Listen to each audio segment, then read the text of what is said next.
बोली या गंधर्वांना करू शकत नाही. म्हणजे त्याला एकदा भाषा म्हणून मिळालं, त्याला स्थान मिळालं, तर त्याच्यानंतर मग त्याचा बोली असा अभ्यास होतो.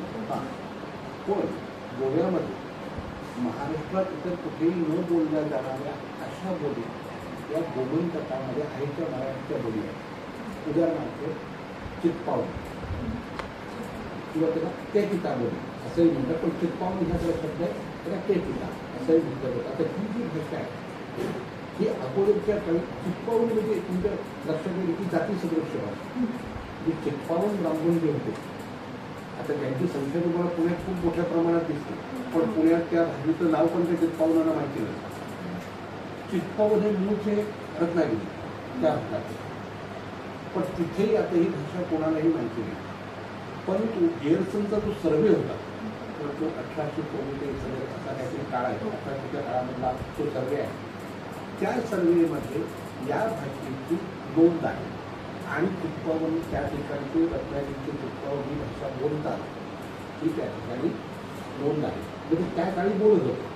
म्हणजे आजपासून तुम्ही बघा जवळजवळ 150 वर्षापेक्षा जास्त काळ जवळजवळ झाला, त्यावेळेला ही भाषा त्या ठिकाणी बोलली जात होती.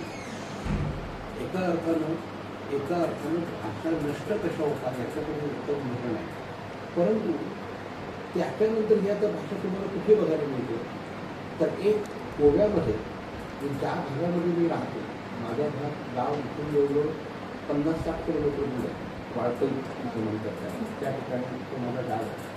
त्या ठिकाणी कधीतरी 400, 450, 500 वर्षापूर्वी रत्नागिरीतनं काही चित्पावून येऊन जे त्या भागामध्ये राहिले ते अजूनही ती भाषा बोलतात.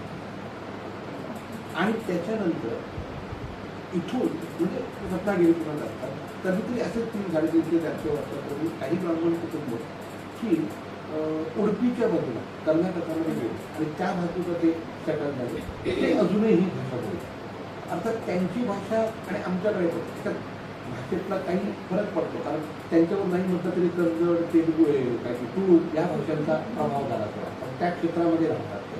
आमच्या इकडे त्याच्यावर थोडा कोकणीचा प्रभाव आहे किंवा मराठीचा प्रभाव हे आपल्याला दिसून येतो, परंतु ह्या भाषा अजून या ठिकाणी टिकून आहे. आत्ता या भाषांचं संवर्धन करण्यासाठी काही जण पुढे आले, त्याच्याबद्दल प्रयत्न केले. मी पण हल्ली त्याच्यावर एक मुळी दर्पण म्हणून आमचं येतो, त्याच्यामध्ये मी लेख लिहिला होता पावणे. आता ही मराठीची बोली आहे, परंतु ही बोली तुम्हाला इतरत्र कुठे आता सापडणार नाही. आत्ता त्याच्यावर जवळजवळ 2 PhDचा अभ्यास होतो. जे गोव्याच्याच एक प्राध्यापक आहेत, त्याच्या प्राध्यापिका त्याच्यावर अभ्यास करतात आणि आणखी प्राध्यापिका आहेत की त्याचा भाषावैज्ञानिकदृष्ट्या अभ्यास करतात. त्यामुळे अशा प्रकारच्या 2 PhD आता त्या भाषेवर व्हायला लागलेल्या आहेत. तुम्ही जे बोलीचा अभ्यास करतात खूप चांगली गोष्ट आहे, कारण बोली टिकल्या तर भाषा टिकणार तसं घ्या म्हणतो. पण आजकाल आपल्या असं लक्षात येतं की बोली बोलण्याकडे लोकांना ते काही वेळेला कमीपणाचं वाटतं. म्हणजे आता उदाहरण तुम्ही एक चित्पावून कुठे, परंतु या ठिकाणी ब्राह्मणांबरोबर आणखी 2 बोली आहेत. एक आहे की पद्य बोली त्याला म्हणतात, म्हणजे पद्य ब्राह्मण जे आहे त्यांची बोली आहे ती काही ब्राह्मणांमध्ये तुम्हाला मराठीच्या 2-3 बोली तुम्हाला दिसून येतात. दुसरं त्या ठिकाणी जो धनगर समाज आहे, धनगर समाजाची जी भाषा आहे ती या ठिकाणी बोलली जाते. तुमच्या लक्षात येईल साधारणतः धनगर समाजाची भाषा जवळजवळ सगळीकडे सारखी आहे. काही परिणाम बदल होत असते म्हणजे अगदी नाही म्हणणार, परंतु ती भाषा परंतु आता तेच झालंय का आता त्या लोकांनी हळूहळू ती भाषा सोडायला सुरुवात केली. कारण काय होतं ना, आपल्याला वेगळं कोणतरी म्हणावे म्हणजे चित्पावणी सुद्धा बोलण्याची बंद काय झाली, कारण हे बोलणं म्हणजे गावढळपणाचं असं एक ते वातावरण असतं. कारण मध्यंतरी शुद्ध भाषा बोलणं म्हणजे चांगलं असं ते झालं. त्यामुळे ती भाषा बोलणं म्हणजे गावढळपणा आणि विशेषतः ते ब्राह्मण समाजात आम्ही असं काहीतरी बोलतो म्हणजे आम्हाला अगदी गावढळ समजतो म्हणून तरी भाषाच सोडून दिली, विशेषतः या भागामध्ये. म्हणजे तुम्ही जर अभय मराठींचं म्हणजे काही कादंबऱ्यांमध्ये किंवा पुस्तकांमध्ये या भाषांचा उल्लेख आहे. उदाहरणार्थ पंडित महादेव शास्त्री जोशी हे आमच्या गावातून नव्हते, त्यांनी संस्कृतिक कोशाची निर्मिती केली, वाळपेठ संस्कृतिक कोशाची निर्मिती केली. ते त्यांचं जे आत्मपुराण नावाचं त्यांनी जे पुस्तक लिहिलेलं आहे म्हणजे आत्मचरित्र आहे ते, त्याच्यामध्ये त्यांनी या भाषेचा उल्लेख केलेला आहे. आणि ते एवढं आपल्या म्हणजे त्यांच्याकडे कोणीही पुण्याला गेलं या ठिकाणचा माणूस तर ते त्याच्याकडे याच भाषेत बोलत असत, ते मराठीमध्ये बोलत नसत, इतके ते हे होतं. आणि त्यांनी त्याच्यामध्ये उल्लेख केलेला आहे त्या भाषेचा. आणि त्याचप्रमाणे हमू मराठींचं बालकांड हे जे आत्मचरित्रात्मक कादंबरी आहे तर त्याच्यामध्येही या भाषेचा उल्लेख आहे. कारण ते मूळचे आमच्या त्या बाबतीत तिकडे त्यांचं बालपण तिकडे गेलं. आणि त्याच्यामध्ये त्यांनी फार महत्त्वाची गोष्ट सांगितली. म्हणजे जवळपास 9-10 वर्षाचे असताना ते शिक्षणासाठी म्हणून पेंडूरकडे गेले, मालवणी पेंडूर तिथे गेले. आणि तिथे गेल्यानंतर ते ही भाषा बोलत होते असं. तर तिथल्या एका गृहिणीनं त्याला सांगितलं, हनु असा बोलू नाही, लोक गांधळ म्हणतो. म्हणजे असं बोलू नये, लोक गोंधळ म्हणतात. त्याच्यावरून आपल्या लक्षात येतं की भाषा कशी नष्ट झाली असेल किंवा ती. आणि काय झालं, हा समूह छोटा होता ना, म्हणजे परत एखादी भाषा कोणता समूह बोलतो याच्याशी फार महत्व आहे. म्हणजे चिटकवण्याची संख्याच कमी आणि त्याच्यात ती न बोलण्याचं प्रमाण लगेच सुरू झाल्यानंतर ती भाषा लगेच संपली. आता बाकीच्या ज्या भाषा आहेत त्या आपलं लक्ष देतील प्रदेशानुसार आहे. तो प्रदेश खूप मोठा असल्यामुळे उदाहरणार्थ अहिराणीसारखी भाषा ती लगेच संपणं शक्य नाही ना, कारण मोठ्या विस्तृत आणि त्याच्याही आणखी उपभाग खूप करता येतील आपल्याला भाषा बोलता. तर त्याच्यामुळे त्या परंतु अशा ज्या जातीच्या किंवा याच्या भाषा असतात ना त्या संपण्याचा धोका खूप लवकर असतो. कारण नाही म्हटलं तरी जात असून किती मोठी असतात आणि त्याच्यात तर ब्राह्मणांच्या जाती म्हणजे अगदीच लहान होते. तर त्याच्यामुळे फक्त त्या पॉकेट्समध्ये काय हे ब्राह्मण त्या काळी इतरांशी तुटून राहिले म्हणून त्यांची भाषा होती. कारण कर्नाटकासारख्या प्रदेशामध्ये गेल्यानंतर तेव्हा त्यांचा इतर भाषेशी संदर्भ आला नाही, संपर्क आला नाही. त्यामुळे त्यांनी आपली भाषा टिकवून ठेवली. 70मध्ये आमच्याकडे तसंच झालं की त्या ब्राह्मणांचा इतरांशी मोठा संपर्क आला नाही. त्याच्यामुळे इथे पोर्तुगीजांची राजवट होती, त्याच्यामुळे परत वातावरण वेगळं होतं. तर ह्या सगळ्यामुळे या इथे, परंतु आता कारण आपल्याला माहिती आहे जगामध्ये असंख्य भाषा नष्ट होतात आणि आता तर इंग्रजीच्या आक्रमणाने खूपच भाषा नष्ट होतात. अनेक शब्द आता तुम्ही कुठल्याही विद्यार्थ्यांना विचारून बघा, तुमच्या लक्षात येईल. म्हणजे मोठी भाषा तर जाऊ दे, तुम्ही त्यांना रंग विचारा, तुम्ही त्यांना असं विचारा की ही फाईल दाखवा किंवा हे दाखवा, हा रंग कसला आहे असं विचारा. जर याला तुम्ही गुलाबी म्हणून सांगितलं मी 100 रुपये बक्षीस देतो तुम्हाला. पिंक म्हणते, येलो, रेड, ग्रीन. मुलं आता रंग, मराठी रंगांची नावं जवळजवळ घेतली. मी पुण्यातली तरी परिस्थिती सांगतो, तुमच्याकडे कदाचित वेगळी असेल मला माहिती नाही, पण तुम्हाला हे हा प्रयोग करायला, तुम्हाला हा प्रयोग करायला. कारण काय आता भाषांवर संस्कार करणारी माध्यमं बदलली. टीव्ही किंवा अशी जी सगळी माध्यमं आहे, आता टीव्हीपेक्षा मोबाईल आणि इतर जे की तुम्हाला सर्वसाधारणपणे हेच बोललं जातं. म्हणजे मराठीमध्ये आता तुम्ही वर्तमानपत्र काढून घ्या, तुम्ही जर 30-40 वर्षापूर्वीची वर्तमानपत्र काढली तर तिथे तुम्हाला फलंदाज, यष्टीरक्षक, गोलंदाज हे शब्द मिळत होते.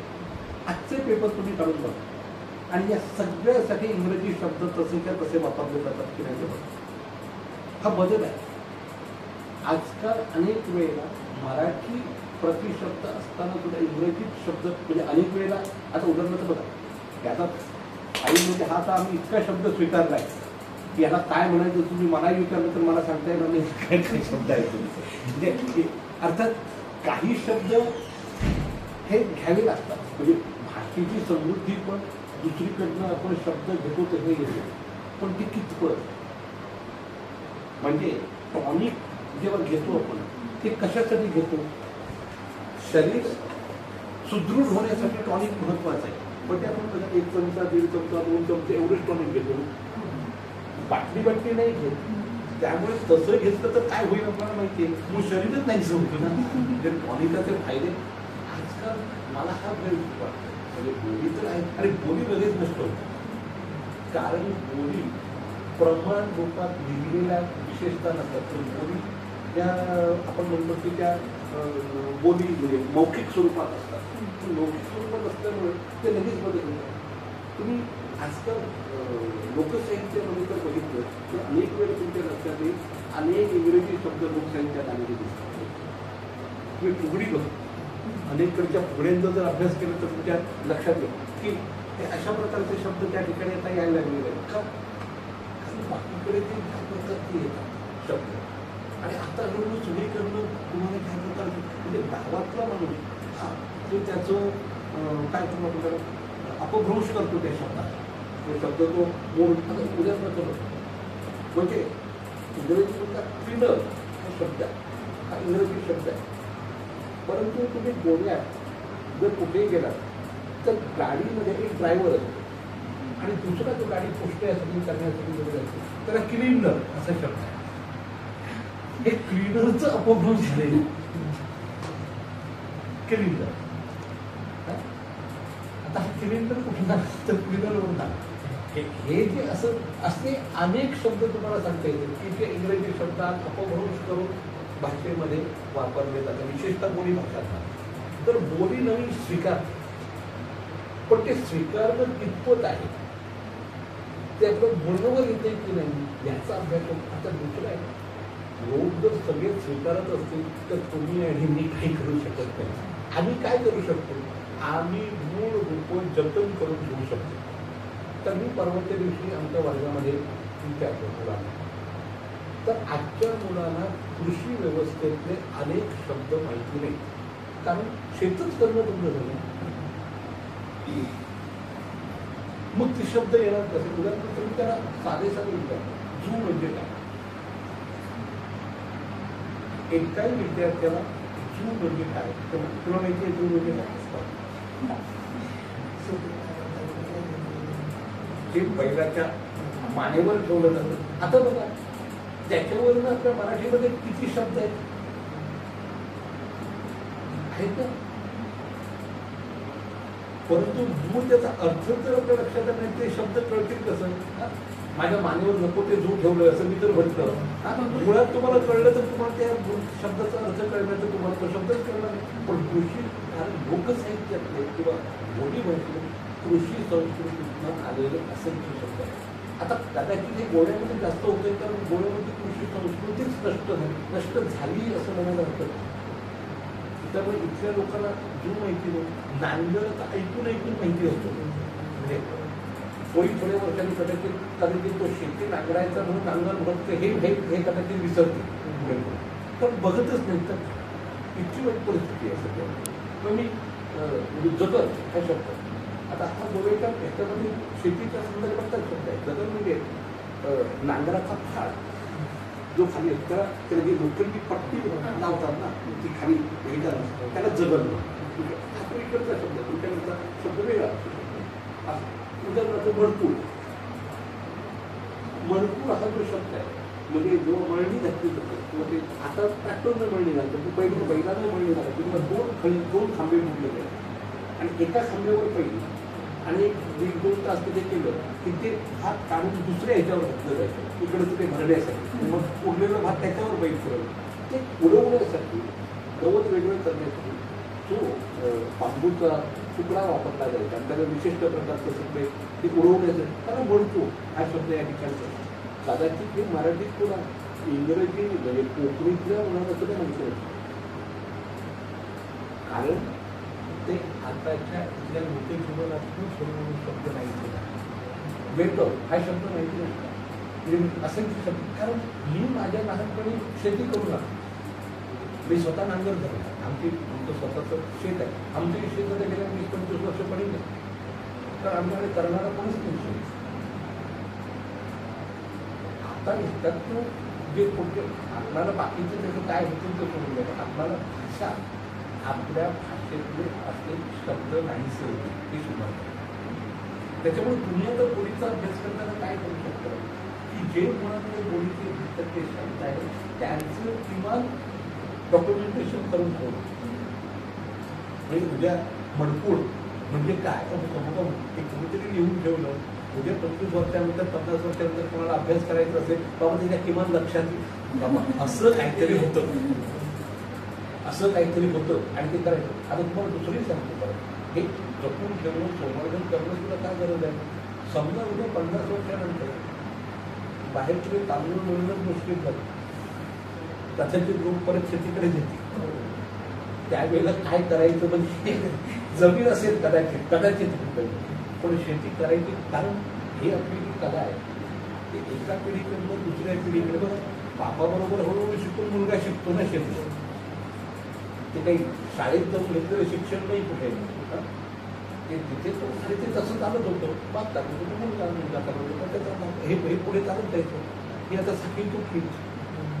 म्हणजे आता जे 70-75 वर्षाचे असतील साधारण, त्यांनी शेतं केलेली आहेत आमच्याकडे. मी गोव्यात सांगतो, पण मी तर 50शीच आहे, 50-52 वर्षात.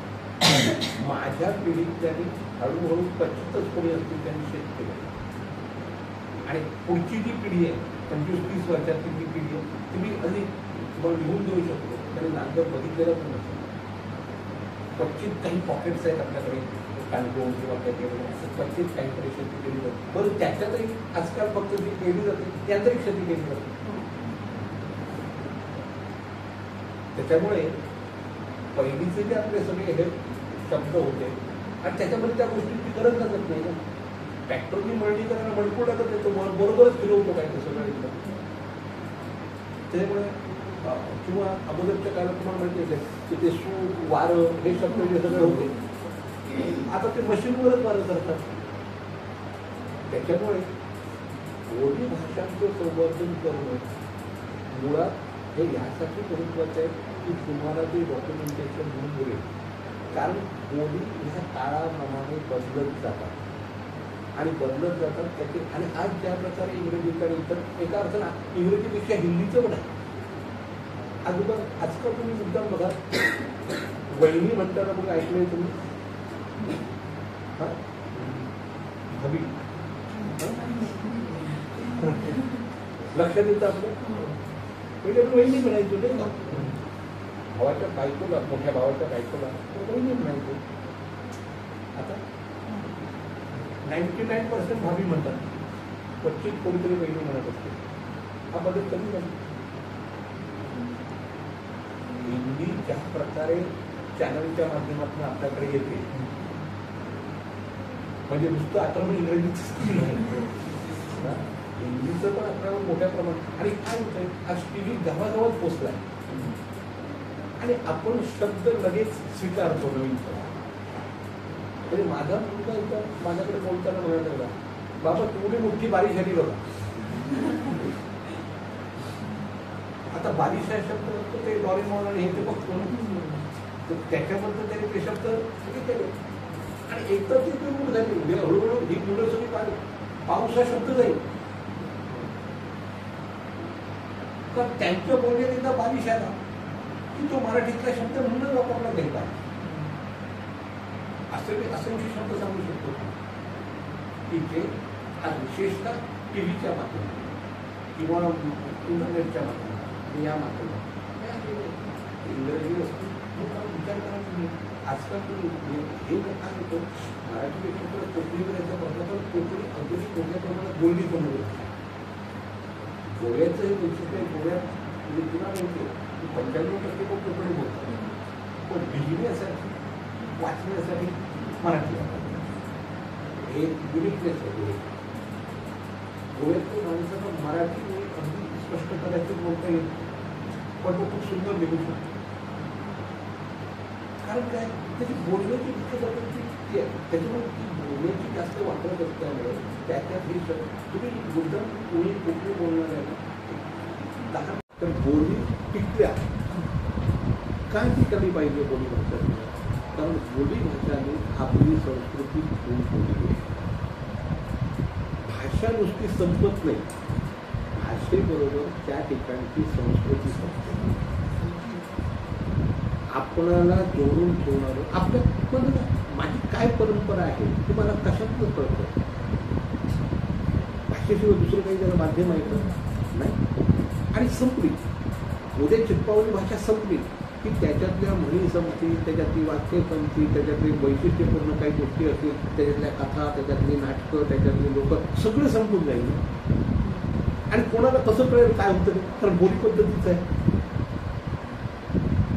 कुठच्याही भाषेतलं हे फार महत्त्वाचं आहे. म्हणून ते राहण्यासाठी, टिकण्यासाठी बोली टिकल्या पाहिजेत. आणि बोली जर टिकते तर आपली संस्कृती, आपल्या परंपरा किमान आपल्यापर्यंत पोचते.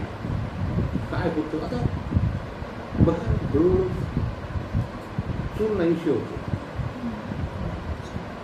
पण आपल्या संस्कृतीमध्ये चुलीला वेगळंच महत्व आहे. म्हणजे चूल म्हणजे आपल्याला माहिती आहे, तेव्हा आपण काहीतरी कार्यक्रम असतो किंवा असं करतो तेव्हा आम्ही चुलीला तो भात अर्पण करतो, चुलीवर त्याची पूजा करतो. ती पण गॅसची करणार, पण चुलीत घातलं की ते पेटून जातं. गॅसवर त्या शेगडीवर ठेवायला जर काय होईल त्याचं यज्ञदेव आपण म्हणतो ते करतो आपण.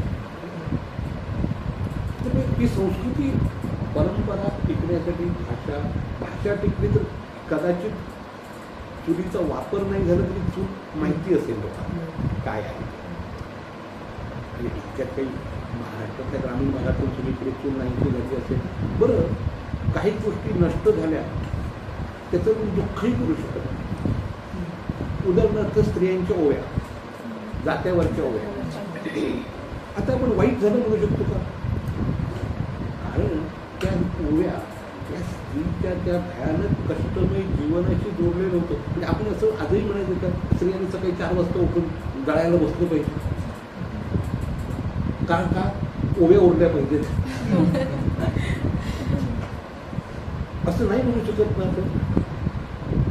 गिरण्या बंद करायचं काय, ओव्या ओढल्या पाहिजे, तुम्ही सकाळी स्त्रियांनी उठून हे केलं पाहिजे, काय जळलं पाहिजे नाही म्हणू शकत. पण हा साईड इफेक्ट आहे की नाही? आज कोणाला ओव्या कळतील? आणि ओव्यांचं जे पुढचं व्हर्जन असायचं, जे तुम्ही जर सगळ्या ओव्यांचं काळाप्रमाणे त्याच्यात बदल झालेले तुम्हाला दिसतात, नवीन गोष्टी आलेल्या दिसतात, ती सृजनात्मकता होती. पण याच्या पुढच्या काळात दळण नष्ट झाल्यामुळे ती सृजनात्मकता गेली. मग किमान आपण ते आहे ते टिकवून ठेवण्याचं एक काम करू शकतो. नवीन नाही घडणार, आणि आपण असं म्हणू शकत नाही नवीन घडलं पाहिजे म्हणजे परत स्त्रीचं जीवन तसं सुरू झालं पाहिजे असं म्हणावं लागेल त्याला. हे तर आपण म्हणू शकत नाही. म्हणजे अभ्यास करताना सुद्धा अनेक वेगळ्या प्रकारच्या गोष्टी आपल्या लक्षात येतात. तर त्या दृष्टीने तुम्ही अभ्यास करणं, त्या दृष्टीनं बोली भाषेचा अभ्यास करणं. म्हणजे बरं, बोली भाषा म्हटलं की एकच घटक येत नाही, त्याच्यामध्ये अनेक तिथला समाज, तिथली संस्कृती, तिथल्या परंपरा, तिथले रीतिरिवाज या सगळं पण त्याच्यामध्ये माहिती घेतली येते. ते सगळे संदर्भ पण तुम्हाला त्याच्यामध्ये येताना दिसतात, त्या परंपरा तुम्हाला येताना दिसतात. आता तुमच्या लक्षात येईल, आता उदाहरणार्थ गोवा हा माशांसाठी प्रसिद्ध आहे, ते मासे मोठ्या प्रमाणात मिळतात. पण तुला माहिती असेल की सोमवारी गोव्यात कोणीही मासे करणार नाही. कदाचित तुमच्याकडे सोमवारी मासे खायला काही नसेल, पण गोव्यातला माणूस हा सोमवारी तुम्हाला म्हणजे रेअरली कोणी असेल पण सोमवारी तो आपल्या घरात मासे आणत नाही. विशेषतः हिंदू समाज त्याच्यात परत असंही तुम्हाला अभ्यास करता येईल. कारण हिंदूच्या ज्या याचं कारण आहे, गोव्यामध्ये अगोदरपासून शिव उपासना ही महत्त्वाची आहे. म्हणजे सगळी देवळं गावागावातून बघा, ती व्याडेश्वर, म्हणजे रवळनाथ, हे सगळे शंकराची देवस्थान उपासना. आणि त्याच्यामुळे त्याचा दिवस सोमवार म्हणून सोमवार. पण तुम्ही ह्याला जर जाऊन बघा, मला वाटतं कुठे कोल्हापूरला वगैरे, तर मला वाटतं तिथे शुक्रवारची देवीचा दिवस, त्या दिवशी कोणी खात नाही. मंगळवार किंवा शुक्रवार खात नाही. आता कारण काय, तो देवीचा दिवस आणि तिथले संदर्भ ते जोडलेले आहे. लक्षात आलं? गाणगापूरच्या भागात गेलं तर गुरुवारी न खाताना तुम्हाला दिसतील. आता म्हणजे हे काय होतं, आमच्या देवाच्या संकल्पना, त्याचा दिवस, आणि किमान त्या दिवशी तरी मी ते खायचं नाही. काय म्हणजे अगोदर जे ब्राह्मणाला बघतो, मला ब्राह्मणाला पूजा, तो कायम खात नाही, करत नाही, तो खातो म्हणून त्याला कुठल्या तर ब्राह्मणाला का बोलवायचा पूजेला. त्यावेळेस हे इतकं साधं वैशिष्ट्य होतं, तर सगळ्यांना तसं राहणं शक्य नाही. म्हणून फक्त पूजा त्यांनी करायची ही त्याच्यात नंतर आपण मग प्रत्येक जण आपल्याला वेगळा फायदा करून घेतो ही वेगळी गोष्ट. पण येत असताना असं येतं कुठेतरी आणि ते मग रूढी होते, ती मग परंपरा होते. मग आता सोमवारी खायचं नाही, मग ते आपल्या डोक्यात असतं. ते मग तो पुढची पिढी सगळी अजूनही गोव्यात म्हणून हिंदू म्हणतो की तर ते ख्रिश्चन तुम्हाला माहिती आहे की अनेक गोष्टी जे हिंदू करत नव्हते, जेव्हा त्यांनी त्याचं त्यांना जबरदस्तीने धर्मांतर केलं तेव्हा मुद्दाम त्याला त्या दिवशी त्या गोष्टी करायला सांगितल्या. याचाही परत वेगळ्या प्रकारे त्यांच्याही भाषेचा अभ्यास तुम्हाला करता येतो. तर तुम्ही ख्रिश्चन कोकणीचा अभ्यास करत तर तुमच्या लक्षात येईल आजकालच्या कोकणीमध्ये अनेक न वापरणारे शब्द हे त्यांच्या कोकणीमध्ये आहेत. कारण ते जेव्हा झाले तेव्हा जी ते भाषा बोलत होते त्या भाषेतले शब्द त्यांचे तिथून आणले होते. तर भाषांचा अभ्यास, बोलींचा अभ्यास खूप महत्त्वाचा आहे. आम्ही आता अनेक म्हणत आमचं जे डेझर्टेशन करतात 7-8 डेझर्टेशन इथली तर लोकसाहित्यावर असतात. कारण बोली हा परत लोकसाहित्याचा भाग आहे. शिकवून ग्रामीण साहित्यामध्ये बोलीचा वापर मोठ्या आज तर आपल्याला माहिती आहे की मराठीमधला सगळ्यात सशक्त वाङ्मय प्रवृत्त असेल तर तो ग्रामीण साहित्य. आणि ते त्या भाषेमुळे त्याच्या वैशिष्ट्यामुळे लेखक ते अजून वापरत आहेत, अजून टिकवून ठेवत आहेत. म्हणजे भाषेचेही परत आणखी काय म्हणतात वेगळ्या वेगळ्या बोली परत आहेत. म्हणजे एक अहिराणी घेतली तर त्याच्या कितीच्या भाषा तुम्हाला दिसून येते किंवा तरी अनेक भाषा बोलते. मालवणी म्हटलं तरी मालवणीचे बोलण्याचं किती वेगळ्या प्रकारचे तुम्हाला सांगता येते. त्यामुळे हा अभ्यास करा. प्रत्येकाची बोलीची रूपं मिळवला. तुम्ही तिथून जिथून येतात तुम्ही तर गावात तुमच्या बोली असणारच, बरोबर आहे ना. आणि प्रत्येक तुमची सोलापूरची बोली तर वेगळी आहे, बरोबर ना. तुमच्याकडची वेगळी बोली असेल प्रत्येक त्या बोलीचा अभ्यास करा. त्याच्यात काय बदल झाले त्याचा अभ्यास करा. म्हणजे काही शब्द कसे असतात. म्हणजे मी माझ्या तरी मोडी दर्पणमध्ये लेख आला किंवा वाचतातून तुमच्या लक्षात येईल ज्ञानेश्वर कवी काही शब्द जे आहेत ते अजून बोली भाषांमध्ये आहेत, पण ते आपल्या प्रमाण मराठीमध्ये नाही. म्हणजे उदाहरणार्थ चित्पावलीमध्ये पिढा असा एक शब्द आहे, पिढा. आता पिढं म्हणजे काय, तर पिढं म्हणजे बसायचा पाठ, लक्षात आलं. पण हा शब्द चित्पावलीच्या गोव्यात आता ते आमच्याकडे बोलली जाते ते वापरत नाही. पण मी एकदा एक बोलत असताना एक आजी 75-80 वर्षाचे होते, त्या मला असं म्हणायला आम्ही लहान असताना पिढच म्हणत होतो. म्हणजे त्यावेळेला बोलला जात होता. नंतरच्या काळात मराठीच्या प्रभावामुळे किंवा याच्यामुळे पाय हा शब्द ते. पण अजून तुम्ही जर तिकडे गेला पुढे कर्नाटकच्या बाजूला तर तिथे अजूनही पिढा हा शब्द वापरला जातो. पिढा द्याय असं आहे. म्हणजे बघा शब्द कसे जातात, कसे बदलतात, कसे नवीन शब्द येतात, हा पण त्याच्यातून आपल्याला अभ्यास करता येतो. तुम्हाला एक फार वेगळ्या प्रकारची गोष्ट करतो. अनेक शब्द आपण मग ते वापरण्याला ते वापरू नये अशा संदर्भात आपण अनेक वेळेला बोलताना उदाहरणार्थ गाण हा शब्द आहे. आता शिवी या दृष्टीनं आपण वापरतो, बरोबर आहे.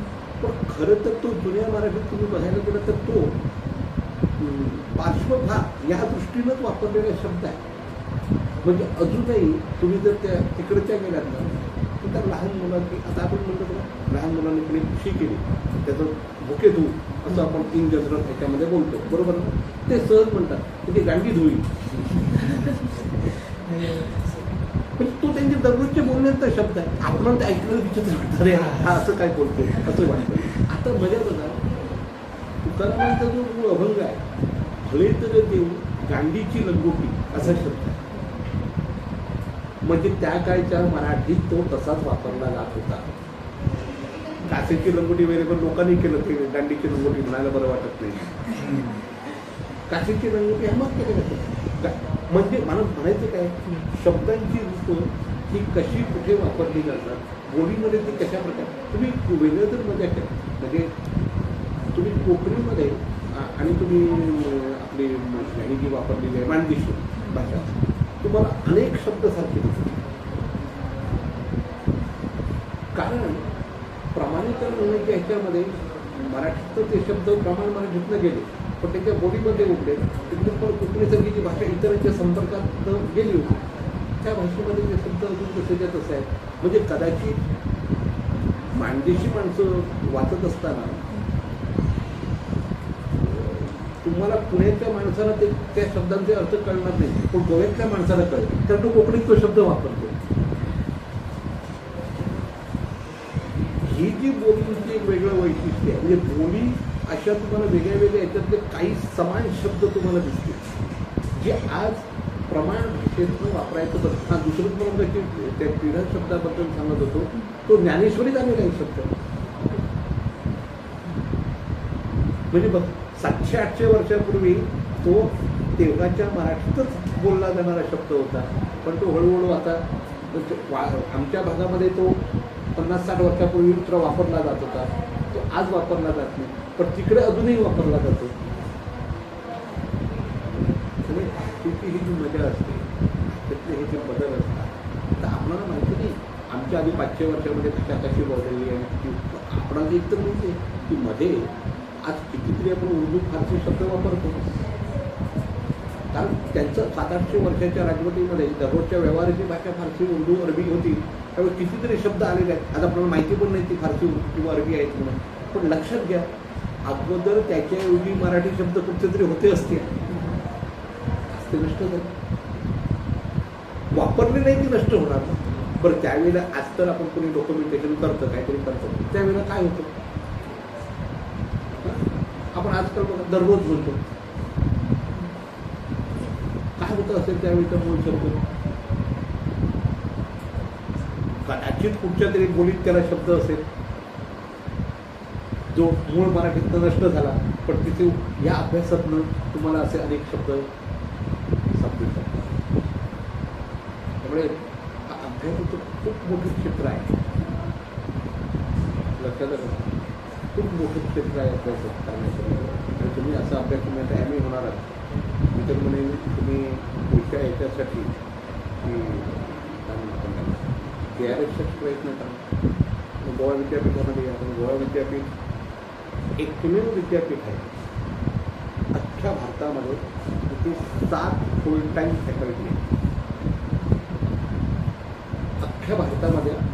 आणखी कुठच्याही विभागात कुठच्याही युनिव्हर्सिटीमध्ये युनिव्हर्सिटीच्या डिपार्टमेंटमध्ये 7 फुल टाईम फॅकल्टी नाही. पुढच्या काही वर्षामध्ये 2-3 वर्षामध्ये जवळजवळ आमच्याकडे 7ही जण गाईड होणार. आणि अशा जर विषयांवर तुम्हाला आमच्याकडे त्या विषयातले तज्ज्ञ पण आहेत, म्हणजे साहित्य म्हणा किंवा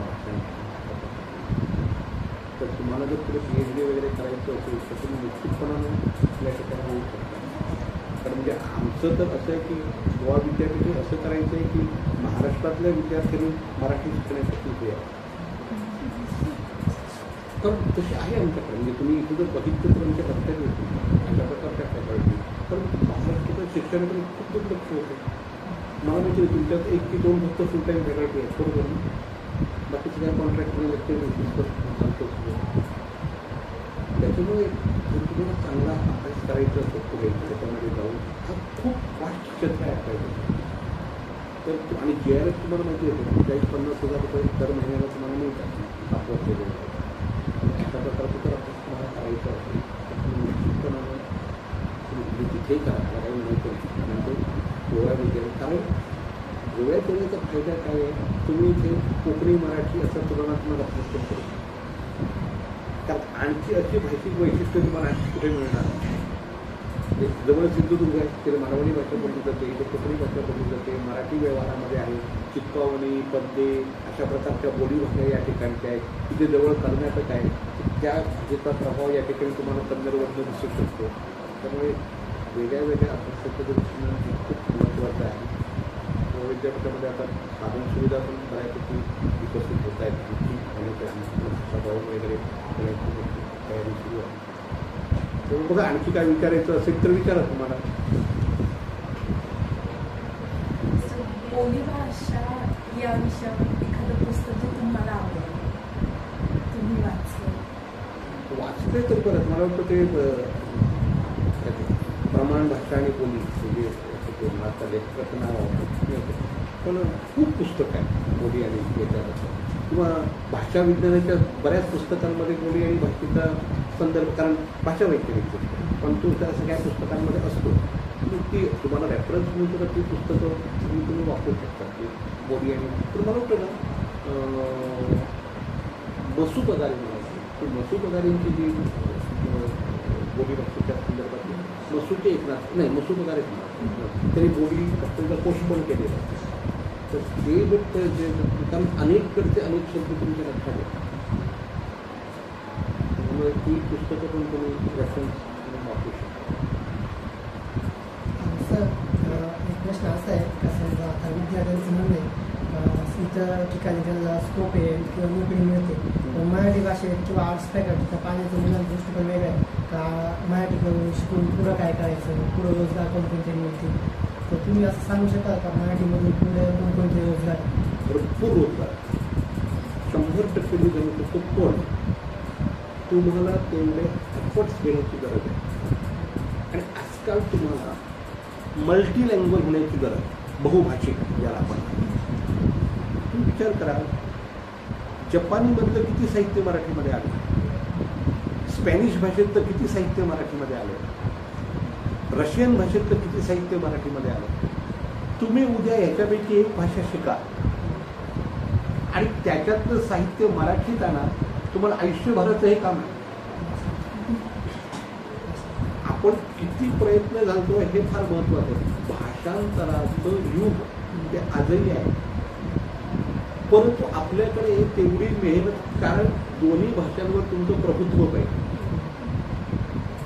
भाषेवर प्रभुत्व नसेल कारण कसं होतं माहिती आहे का आपण असं म्हणतो खूप म्हणजे काय 12वी नुसतं सायन्स करून गेलं त्याला कुठे नोकरी मिळते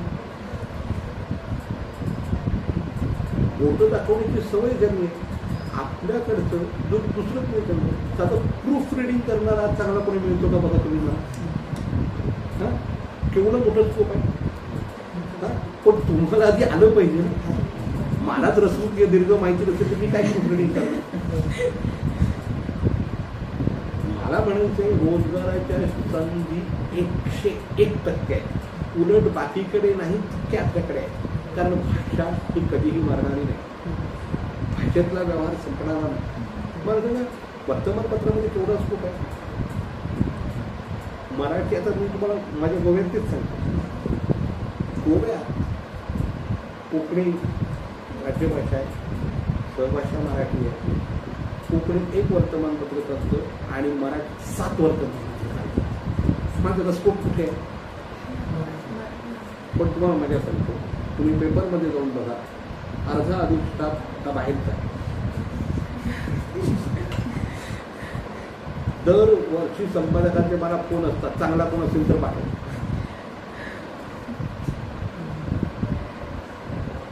कारण ही मेहनत घेण्याची आपली शक्ती आपण कमी पडते दोष आपण दुसऱ्याला देतो. आजकाल कसं आहे ना आजकालचं युग हे स्पर्धात्मक युग आहे. जो स्पर्धा करेल जो बेस्ट असेल तो ठीक आहे तुम्हाला ठरवावं लागेल तुम्ही बेस्ट होणार की नाही. चांगले समीक्षक आज मिळतात का सांगा नाही का कारण तेवढं वाचूनच नाही कोणाची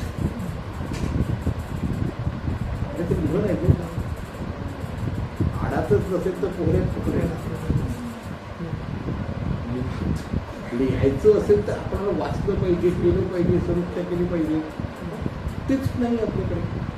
आपण मेहनत घ्यायला कमी पडतो आपल्याला काय वाटतं फक्त नोकरी बघा नोकरी आज सुशिक्षित होण्याचं प्रमाण आणि नोकऱ्यांचं आजकाल परत कसं झालं की इतर भ्रष्टाचार आणि त्याच्यात नोकऱ्या न देण्याकडे कल जास्त आहे चालतंय ना कारण सरकार जो आपला GDP आहे त्याच्यात 2% सुद्धा शिक्षणावर खर्च करत नाही. आता NEPच्या नवीन याच्यामध्ये किमान 4% केला पाहिजे ते आहे कोण करेल कसं करेल हे मला माहिती नाही कारण काय आहे शिक्षणावर खर्च केला तर कळत नाही.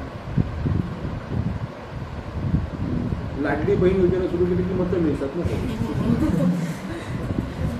शिक्षणावर खर्च केला कुठच्याही सरकारनं 2%च्या 4% केला तुम्हाला वाटतं मतं देतील लोक बघा राजकीय लोकांची देखील अपरिहार्यता आहे हे पण आपण मान्य केलं पाहिजे. म्हणजे त्यांच्याकडे एक बोट दाखवताना 3 बोट आपल्याकडे येते, पण आपण तेच हवं ना, आपणाला ते हवं. पण शिक्षणासारख्या माध्यमाकडे याच्यामुळे मग नोकऱ्या कशा निर्माण होणार? तुमचा इतका पैसा जर असा देण्याला जात असेल, तुम्ही शिक्षकांना नवीन पगार कुठून द्या, बरोबर आहे. परंतु हे बरं मला सांगा, म्हणजे फक्त कळत महाराष्ट्रात सगळेजण आरक्षणासाठी नोकऱ्यासाठी एवढी आंदोलनं करतात आणि बाकीच्या गोष्टी करतात, शेवट नोकऱ्या आहेत कुठे?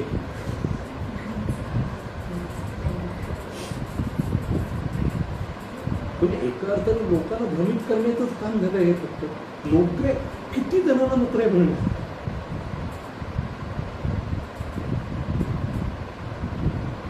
आता सगळ्यात मोठा प्रश्न आहे त्याचं याचं कारण मला की भाषेच्या माध्यमातून नोकरी म्हणत असताना इतर दृष्टीनं तुम्ही भाषिक व्यवहार कसा करू शकता, भाषेचा उपयोग तुम्ही म्हणा पैसे मिळवण्यासाठी कसा करता. बघा, दुसरं म्हणजे वर्तमानपत्रासाठी काय आहे, भाषांतरासारखं क्षेत्र आहे.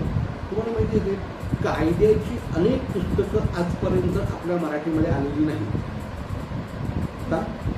कारण ते भाषांतर करणार आपल्याकडे नाही.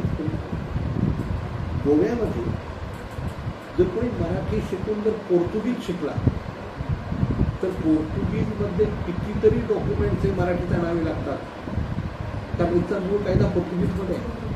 आणि आज कोणीही माणूस त्याच्यासाठी मिळत नाही. तर त्याला पोर्तुगीज येतं, त्याला मराठी येते, मराठी येतं, त्याला पोर्तुगीज येते. ही मल्टी लँग्वेज मी म्हणते ते. आणि आज आपल्याला शक्य आहे नाही शिकणं. मी तर असं म्हणे आणखी एक भाषा शिका आणि मग तुम्हाला त्याच्यात आहे त्याच्यातल्या ह्या गोष्टी पुढच्या पिढीचं का पहिले सुरू करा. अशा भाषा वेगळ्या शिकायला चांगलं वेगळं साहित्य निर्माण होतं ना त्याच्यात. आणि आज तुम्ही मुद्दाम लायब्ररीत जाऊन बघा, सगळ्यात जास्त पुस्तकं आता अनुवादित साहित्याची असतात, पण त्याच्यातले वाचण्याच्या लायकीचे किती असतात. असा अनुवाद केला पाहिजे. उमा कुलकर्णीचे अनुवाद बघा, अनेक वेळेला वाटतं मूळ कादंबरी नाही वाचली तरी चालेल, असा अनुवाद करता आला पाहिजे. म्हणजे साहित्य अकादमीचे याचे पुरस्कार असतात त्याच्यासाठी. त्यांचं एक साहित्य अकादमी एखाद्या घ्यायला मिळालं ते पुस्तक 12 भाषांमध्ये जातं. तुम्ही चांगला अनुवाद करू शकत असेल आणि अनेक वेळेला तर ते शब्दांवर असतात पैसे, पण आपली माणसं तेवढी मेहनत घेत नाही. मेहनत घेणं हे फार महत्त्वाचं आहे. आणि दुसरं, आपण प्रत्येककडे शिक्षण आणि नोकरी असा जो संदर्भ लावला. आता मला एक सांगा, तुम्ही मराठीत फिलॉसॉफी घेतलेलं कुठे नोकरी मिळते? पॉलिटिकल सायन्स वगैरे घेतलं किंवा अगदी केमिस्ट्री झालेली मी तुम्हाला किती दाखवतो. हा प्रश्न काही फक्त मराठीचाच नाही आहे किंवा कोकणीचाच नाही आहे, हा सगळ्याच भाषांचा आहे. उलट मी म्हणून कोकणी किंवा अशा भाषा घेणाऱ्यांना किमान शिक्षणासारखे काही क्षेत्रामध्ये मोठ्या रोजगाराच्या संधी आहेत. कारण पहिलीपासून जवळजवळ 12वीपर्यंत कॉलेजमध्ये सगळीकडे मराठी शिकवली जाते.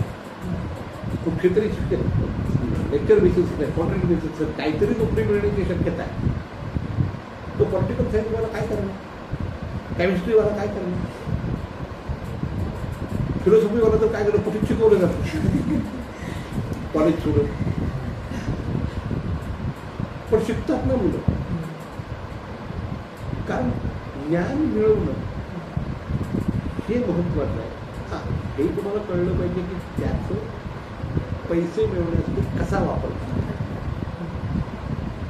बघा, अनेक जण चांगले भाषेवर प्रभुत्व, आज तुम्हाला माहिती असेल की ते जे टॉक शो असतात, स्टँडअप कॉमेडीच्या,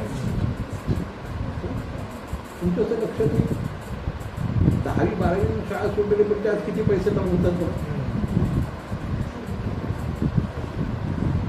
किंवा त्या टिकटॉकच्या माध्यमातून आता बंद झालं, परंतु मध्ये किती जणांनी ते व्हिडिओ केले, हे केलं. हा एक मोठा बिझनेस आहे. तुम्ही आता तुमच्या लक्षात येईल, अनेक जण आता नवीन ट्रेंड सुरू झाले की अनेक पर्यटन स्थळ आहे त्याचे जाऊन लोकेशन, त्याचं हे त्यांचं जाहिरात करणं. हे तुम्हाला शक्य नाही. त्याला किती व्ह्यूज मिळतात, किती जण पैसे देऊन बोलवतात तुम्हाला ते करायला. तुमच्याकडे स्टाईल पाहिजे, तुमच्याकडे स्किल पाहिजे नाही का. लोकांना काय हवंय, ऐतिहासिक स्थळांबद्दल तुम्ही मुद्दा काही काढून बघा. तुम्हाला आमच्या मराठीबद्दलचं काही तुम्हाला उद्या हवं तर मिळतं का बघा. उद्या तुम्ही समीक्षा, उद्या आदिबंधात्मक समीक्षा असं तुम्ही टाईप करून बघा आणि तुम्हाला काय मिळतं का सांगा मला. एक व्हिडिओ तरी व्यवस्थित मिळतो का बघा. उद्या तुम्ही असे व्हिडिओ करून जर घातले तर तुम्हाला त्याच्यातले इन्कम सोर्स मिळतो. इंग्रजीत बघा तुम्ही क्लिक केले की येतो, आपल्याकडे येत नाही कारण आपण अपलोड करतच नाही ना काही. भाषांमध्ये किती करण्यासाठी उदाहरण तुम्हाला बघा, तुम्ही जर मोबाईलमध्ये इंग्रजी काही टाईप करायला घेतलं, इंग्रजी टाईप करताना तुमच्या काय लक्षात येतं, त्याच्यामध्ये रेड मार्क्स येतात काही आणि तुम्हाला लगेच सजेशन्स येतात. तुम्ही द घातलं नाहीये, एन घातलं नाहीये, आणखी काय केलं नाही, हा शब्द असा असं मराठीत होतं का होतं. कारण हे आजपर्यंत कोणी केलेलंच नाही. अशी सॉफ्टवेअर डेव्हलप करा, कोट्याने रुपये घेतील लोक तुमच्याकडे. करण्याच पाहिजे सगळ्यांना. कंटेंट क्रिएटर पाहिजे सगळ्यांना. म्हणजे मी उद्या मराठी, मला मग रसोदीर्घाचा प्रश्न नाही येणार. आज अनेक जण रसोदीर्घ चुकतं म्हणून लिहित नाही.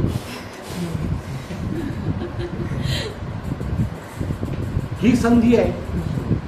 मी आजच्या टेक्नॉलॉजीच्या माध्यमातून त्यानं रस्वदीर्घची चुका होणार नाही असं सॉफ्टवेअर डेव्हलप करू शकतो का. आणि एकट्यानं नाही, समूह नाही करून तुम्ही अशा प्रकारचं डेव्हलप केलं. लाखोनी रुपये म्हणजे अपग्रेडेशन असतात, प्रत्येक गोष्टी असतात, एका दिवसात नाही होणार आहे. पण एक काळ असा होता की आपल्याला मराठी टायपिंग पण करता येत नव्हतं मोबाईलवर. आणि मग आपण इंग्रजीतनं मराठीत लिहून मेसेज पाठवायचो. त्याचा किती भयानक विनोद होतात आपल्याला माहिती. बरोबर का. एकट्यानं सगळे आपल्या पेपरला मेसेज पाठवतात, मी आज संघात पडले. त्यांनी वाचताना पडले वेगळ्या दृष्टीने बोलतो. म्हणतो ठीक आहे, काय सांगायचं.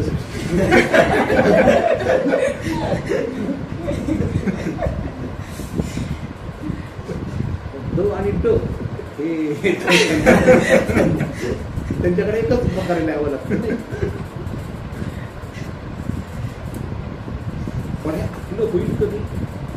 अशा प्रकारच्या नवीन, माझ्याकडे परवा PhD करून स्टुडंट आला, मी त्याला हेच सांगितलं, हा जर PhD तरी विषय दिलाय की वर्तमानपत्रामध्ये बातमी लिहित असताना तो जो कोणी आहे त्याला अशा सजेशन्स आल्या पाहिजे की तो बातमी देईल. तर बातमीचं तुमच्या एक लक्षात येईल, साधारण फॉर्मेट असतो प्रत्येकाला.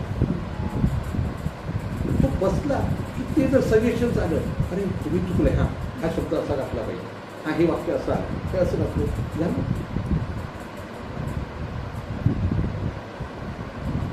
पण डेव्हलप झालं पाहिजे.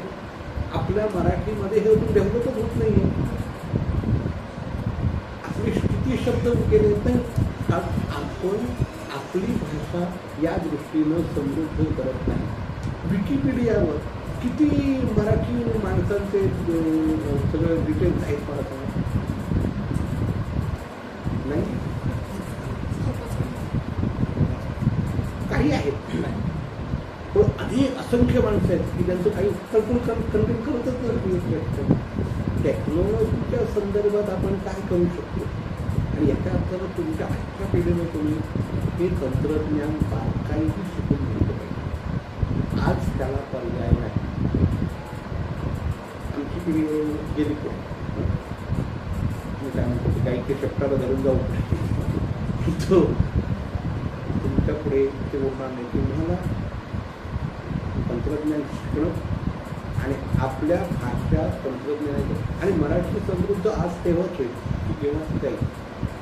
आज किती असे मराठीमध्ये कोर्स आहेत मला सांगा की बाहेरचा माणूस सहज मराठी शिकू शकतो. दाखवा निर्माणच करत नाही. इंग्रजीचे बघा 1 लाख तरी कोर्स असतात. इंग्रजी कसं शिकायचं, मराठीचे 10 तरी मिळतात का बघा. त्याच्यात संशोधन केलं पाहिजे. चांगल्यात चांगलं लगेच एखादा माणूस मराठी कसा शिकू शकेल? आणि ऑनलाईनचं माध्यमच उपलब्ध आहे ना, तुम्ही अपलोड करा.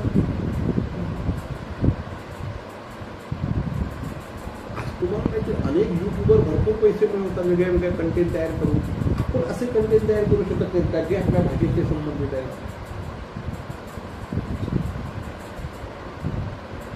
पण आपण याच्याकडे दुर्लक्ष करतो. पण व्याकरण लोकांना समजत नाही असं म्हणतो. पण किती जण व्याकरणावरती चांगले व्हिडिओ करून मिळतात, किंवा समीक्षात्मक अनेक गोष्टींच्या संकल्पना स्पष्ट करणारे किती व्हिडिओ आपल्याकडे आहेत. ते मुद्दाम शोधून बघा. तुम्हाला एक उदाहरण सांगितलं. त्यामुळे नोकऱ्यांच्या अगणित संधी आहेत. तुम्ही त्याच्यासाठी स्वतःला तयार होणार का?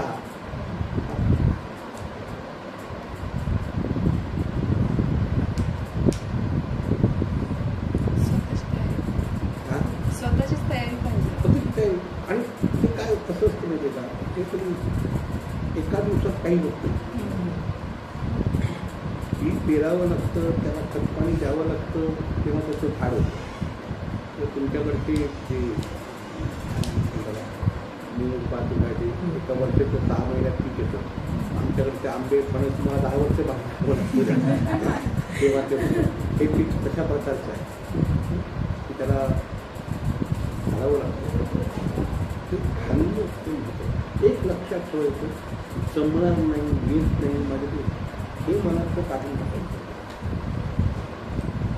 कोणीच वरून पडलेला नाही, सगळेजण इथे शिकलेले नाही. कोणाकडे जास्त बुद्धी, कोणाकडे कमी बुद्धी असं पण नाही. सगळ्यांकडे ठीक आहे. फक्त काय असतं, आपण त्याला डेव्हलप केलेलं नाही. आता समजा संगणक आमच्याकडे आहे, मला त्याच्यात 5% सुद्धा कळत नाही. मला फक्त ते तितकं पाहिजे तितकाच उपयोग. त्याचा अर्थ तो संगणक बेकार आहे असं मी म्हणायचं का? त्याच्यात आहे ना, मला वापर करता येत नाही. माझ्या आणि तुमच्या लक्षात येईल म्हणजे डार्विनचा जो नियम आहे तो काय आहे, ही गोष्ट वापरली जात नाही ती नष्ट होते. आपण मेंदू वापरला पाहिजे ना, त्याला खाद्य दिलं पाहिजे. व्याकरण कळत नाही म्हणजे आम्ही 10 मिनिट पाठ करतो, मग त्याचा उपयोग मी करून बघतो. मग त्याचं मी कसं होतं ते बघणार. हो तर मग मी त्याच्याकडे संस्कृतचा अभ्यास करणार. असं जर आपण ठरवलं तर उद्या तुम्ही व्याकरणावर व्याख्यानं देत फिराल सगळीकडे. बघा व्याकरणावर अभ्यास करणारी माणसं मिळत नाही का? अजूनही आपण तेच सगळे शिकवतोय नाही का? दामले आणि गोविलकर आणि तेच शिकवतोय बघा सगळं. नवीन कोणाची पुस्तक आली तर दाखवणार. कारण असं जिथे स्वतःला काढून घ्यायचं असतं ना, ती कामाला तर करत नाही. ही कामं करा 100%. आणि आज अनेक संस्था आहेत मदत करणाऱ्या, पैशांचे वेगवेगळे सोर्स आहेत. नोकरीच फक्त मिळणार की आज मराठी म्हणून नाही, कुठच्याच मुलांना अपेक्षा करून. आणि खरा मूळ शिक्षणाचा हेतू फक्त काही नोकरी मिळवण्यासाठी इतकाच असू शकत नाही. तुम्ही समृद्ध होता ते तुम्ही कसं सांगायचं? आता कदाचित तुम्ही माझ्याबरोबर आधी आधी बोलणार, तुम्हाला अनेक गोष्टी कळल्या असतील. कदाचित त्याच्यामुळे तुम्हाला नोकरी मिळणार का नाही, पण तुम्ही शिक्षण घेतात त्यामुळे तुम्हाला ह्या गोष्टी कळल्या. आता हे कुठे बोलायचं सांगितलं तुम्ही, पण ही समृद्धता येते ना माणसाला, हे महत्वाचं असतं. म्हणजे शिक्षण घेऊन अर्थात इतरही नोकरी करून म्हणजे वेगळे सोर्स काय आहेत ते पण आपण बघितलं पाहिजे. कारण रोजगारच्या खूप मोठी समस्या आहे, त्याचं मूळ कारण होतं. पण शेती आधारित होतं आणि एकदा शिकला की आपल्याला शेतीतच जायची लाज वाटते. प्रॉब्लेम आजकाल शेतीमध्येही भरपूर रोजगार आहे. त्यामुळे वेगळ्या वेगळ्या गोष्टी करून आणि तुम्ही बोली भाषेचा अभ्यास करताय किंवा याच्याबद्दल मी सांगतो, सगळ्यात महत्त्वाचं आहे आपल्या मुळांना घट्ट ठेवणं. ही जर आपण बोलली तर आपण जगात उभे राहू शकणार नाही. मुलांना धरून राहायचं तेवढं वादळ येऊ द्या पण परत सरळ मुळं असतील तर झाड उभं हा नियम आहे, सृष्टीचा नियम. आपण आपल्या मुलांना धरून राहणं तर बघा अनेक जण जमीन विकून टाकतात. कदाचित आत्ता 4 पैसे माझ्या हातात मिळतात. आज एवढे फ्रॉड माणसं आहेत, मिळालेला पैसा कधी कुठे जातो कोणाला काही कळत नाही. अनेक जण मिळालेला पैसा व्यसनातच घडवून टाकतात.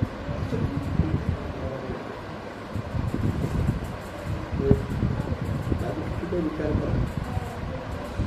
मला संधी 100% मिळते. सर आणि एक प्रश्न होता की मराठी विभागातर्फे संशोधन जे काही संशोधनासाठी जे काही विषय आहेत त्यांच्याबद्दल तुम्ही काही सांगू शकता? कशा प्रकारचे विषय घेतले जातात? घेतले जातात म्हणजे मी मगाशी सांगितलं तर लोकांना साधेच विषय हवे असतात. अमुक एक लेखक घेऊन त्याचा अभ्यास नाही याचा अभ्यास. पण असं संशोधन करण्यात ते करून एक फार मोठा फायदा आहे असं मी मगाशी सांगितलं होतं. तुम्ही असं काही मराठी भाषेचा उपयोग तुम्ही तंत्रज्ञानामध्ये करू शकता असा विषय घेतला तुम्ही विज्ञानमध्ये असे नवीन वेगळे विषय शोधले पाहिजे जे रोजगार निर्मिती करू शकतील. त्याच्यामधनं आणखी लोकांना रोजगार सुद्धा मिळेल. लोकांचं टेक्नॉलॉजीच्या दृष्टीने तुम्ही अपडेट व्हा. समीक्षा आहे हे क्षेत्र आहेतच पण याच्यातून पुढे खास आज जायला बघत नाही. लोकांना त्या वेळेस फक्त डिग्री मिळाली की ते सोडून सगळं संशोधन या विषयामध्ये मुळात त्याची एक बैठक तयार केली पाहिजे. म्हणजे मुलं कसं करतात 10वी झालं मग घरचं समजा तुम्ही 12वीला गेला 12वीला काय करणार काहीच मिळालं मग आर्ट्सला आला मग कसं तरी मग पास होतो मग पास झाला मग BA करून काहीच नाही म्हणून मग MA करायचं आणि मग MA झाल्यानंतर आता काय आहे काय कामधंदा नाही म्हणून PhD करूया. PhDचं संशोधन खरं तर असं हे तुम्हाला आवड पाहिजे आणि त्याच्यात शिकण्याची तयारी पाहिजे. त्याच्यातली तुम्हाला भरपूर वाचन पाहिजे. जे तुम्ही उद्या PhD करणार असाल तर किमान पहिले 2-3 वर्ष तुम्ही त्या विषयाची तयारी केली पाहिजे. त्याचे अनेक संदर्भ शोधले पाहिजे. त्याच्याबद्दलचं वाचन केलं पाहिजे. त्याचे सर्वे केला पाहिजे. हे सगळं जर तुम्ही केलं तर तुमचा विषय म्हणजे अनेक जण कुठच्या विषयावर मी PhD करू हे विचारायला येतात. तर पद्धत चुकीची आहे. मी या विषयावर करणार आहे तुम्हाला त्यात काही वेगळं सुचतंय का वेगळं सांगता येते का हे विचारायला विद्यार्थ्यांना आलं पाहिजे. म्हणजे तो मार्गदर्शक त्याला वेगळं काहीतरी सांगू शकेल त्याच्यात विविध गोष्टी सांगू पण त्याच्यातून तुम्ही त्याच्या विषयावरचा अभ्यास